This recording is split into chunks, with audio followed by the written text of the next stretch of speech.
Gaziantep'te genel itibarla hayvancılığın durumuna baktığımız zaman özellikle son 3-4 yıldır küçükbaş hayvan sayımızda bir azalmanın olduğunu görüyoruz. Bir azalma derken bu yaklaşık son 4 yılda küçükbaş hayvan sayımızın %30-33'üne denk gelen bir şey.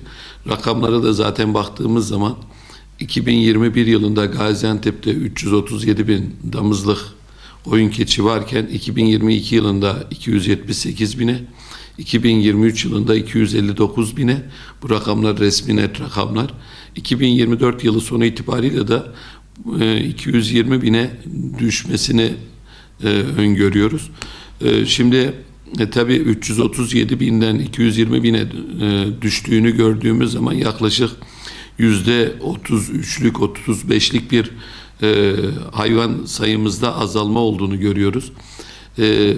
Neden azalıyor dediğimiz zaman da zaten özellikle kırsalda emeğin çok zor şartlarda meydana geldiğini, üretimin çok zor şartlarda yapılmaya çalışıldığını, ancak buna rağmen insanların emeklerinin karşılığını alamadıklarını düşündüklerinden bundan dolayı özellikle gençler başta olmak üzere sektörden çekiliyorlar ve sektörden çekilmeyle beraber de üretimin azalmasına şahit oluyoruz.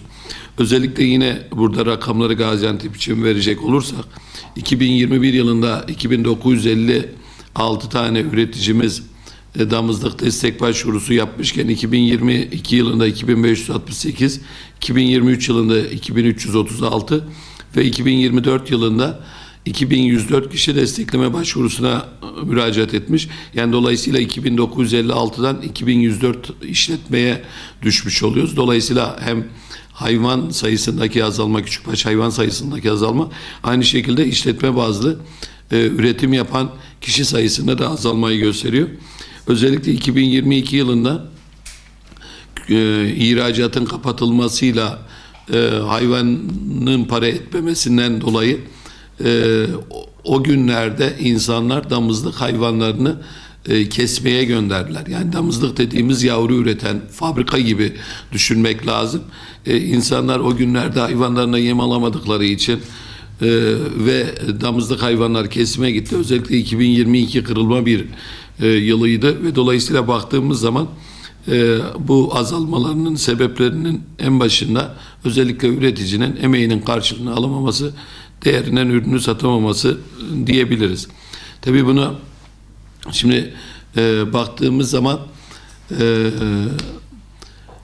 özellikle gençler kırsalda kalmak istemiyor.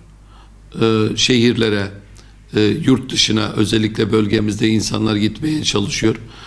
Kırsalın hem hayatının zorluğu hem emeğin değerinin olmaması, dolayısıyla insanları özellikle bu anlamda kırsaldaki gençlerin dışarıya gitmelerine neden oluyor ve kırsalda yaşayan nüfusun yaş ortalamasının işte bugün verilere baktığımızda 58-59 yaş ortalamasına geldiğini, dolayısıyla bu işin çözümü gençlerin yapması gerekirken bu işi yapacak insan bulamıyoruz.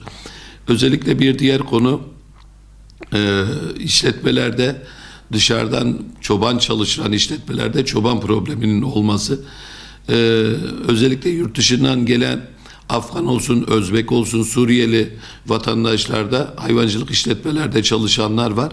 Ama bunların özellikle çalışma şartları ve resmi kayıt altına alınamaması nedeniyle özellikle birçok bölgede işletmeler çoban bulamadığı için bu sektörde devamını getiremiyorlar. Özellikle çok büyük bir çoban açığı var, çoban problemi var. Ve bunun da özellikle mevcut Türkiye'ye bir şekilde giriş yapmış olan Afgan, Özbek, Suriye ve farklı uyruklardaki insanların kayıt altına alınarak özellikle işletmelerde yıllık sözleşmeler yapılarak bunların o hayvancılık işletmelerinde çalıştırılması doğru olacaktır diye düşünüyoruz. Yine bir diğer konu özellikle gençlerin, bu işi yapacak gençlerin kırsalda kalmamasının nedeni özellikle sigorta problemi. Bugün kırsalda yaşayan gençlerin çok büyük ekseriyetinin sigortası olmadığından, ailelerinin, babalarının sigortası olmadığından ve dolayısıyla bununla ilgili de gençler sıkıntı yaşadığından, dolayısıyla sigortalı bir işe nasıl gireriz deyip özellikle büyük şehirlere gelmelerindeki bir etken, diğer etken de budur ve gelip organizelerde, farklı yerlerde çalışmak zorunda kalıyorlar. Yine bir diğer özellikle kırsaldaki sorun, özellikle hayvancılık yapan işletmelerde gençlerin evlenememesi. Özellikle bayanların çobanlık yapan, hayvancılık yapan, kırsalda yaşayan gençlerle evlenmek istemeyişi, işte şehirde eğer yaşarsanız ancak evlenirim veyahut da şehirde ev tutarsan ancak evlenirim. Bunları söylemelerinden dolayı özellikle kırsalda gençler evlenemedikleri için bir diğer etken de onların şehre gitmesinin önündeki en büyük nedenlerden bir tanesi de budur. Tabii bunların dışında sorun, sıkıntılar muhakkak farklı şekilde çoğaltılabilir. Ancak burada özellikle baktığımızda üretimin azalmasıyla fiyatların da özellikle arttığına bir taraftan görüyoruz. Özellikle et fiyatları mesela geçen seneyle bu sene arasında aslında baktığımızda bize göre canlı hayvan fiyatlarında çok bir artış yok. Yani geçen sene ikinci ayda, Şubat ayında örneğin bir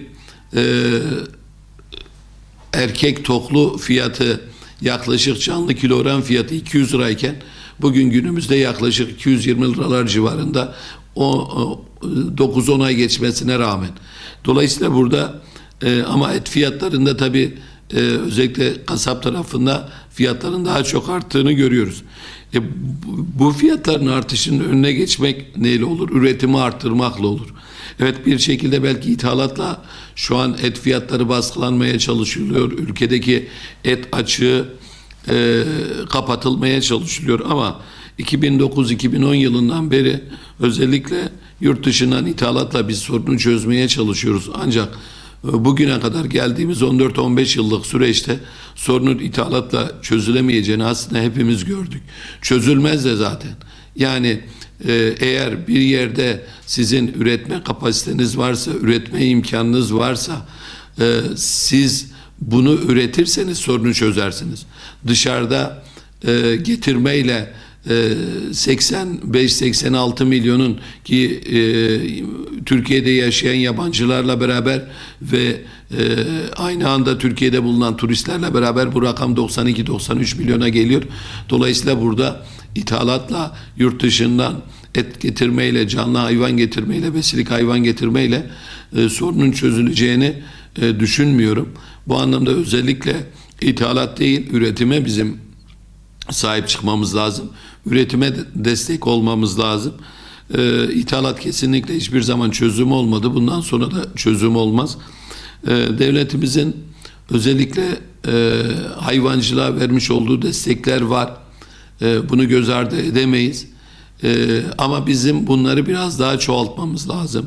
Özellikle Tarım Kanunu'nda yazan işte gayri safi milli hasılanın %1'inin hayvancılığa, tarıma destek verilmesiyle ilgili o gayri safi milli hasılanın %1'inin gerçekten tarım ve hayvancılığa aktarılması gerektiğini düşünüyoruz. Özellikle mevcut bu işi şu an kırsalda yapan, köylerde tarım ve hayvancılık yapan işletmelere öncelik vermemiz lazım. Onların daha çok desteklenmesi lazım. Yani bizim evet devletin teşvikleri var, hibeleri var, kredileri var. Tarım ve hayvancılık yapmak isteyenlere destekler var. Dışarıdan diyelim ki gelip bu işi yapmak isteyenlere, yani şehirlerde oturup örneğin bu işi yapmak isteyenlere destekler var.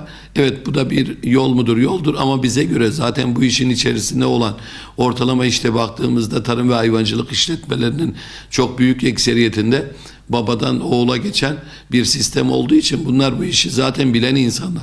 Ya bilmeyen insanların gelip bu sektörün içerisine girip 6 ay sonra 2 sene sonra başarısız olup çıkmalarındansa bizim sorunu çözebilmek için, üretimi artırabilmek için mevcut bu işin içerisinde olan insanlara sahip çıkıp onların az önce anlatmaya çalıştığımız özellikle ana sorunlarını çözüp onlara destek olup onların emeklerinin karşılığının alınmasını sağlayıp o şekilde ben inanıyorum ki biz üretimi o zaman arttırabiliriz. Üretimin artırabilirsek dolayısıyla biz fiyatlarında önüne geçmiş oluruz. Bizim özellikle maliyetleri anlamında başta yem olmak üzere yem olsun, özellikle gençlerin sigorta problemi olsun.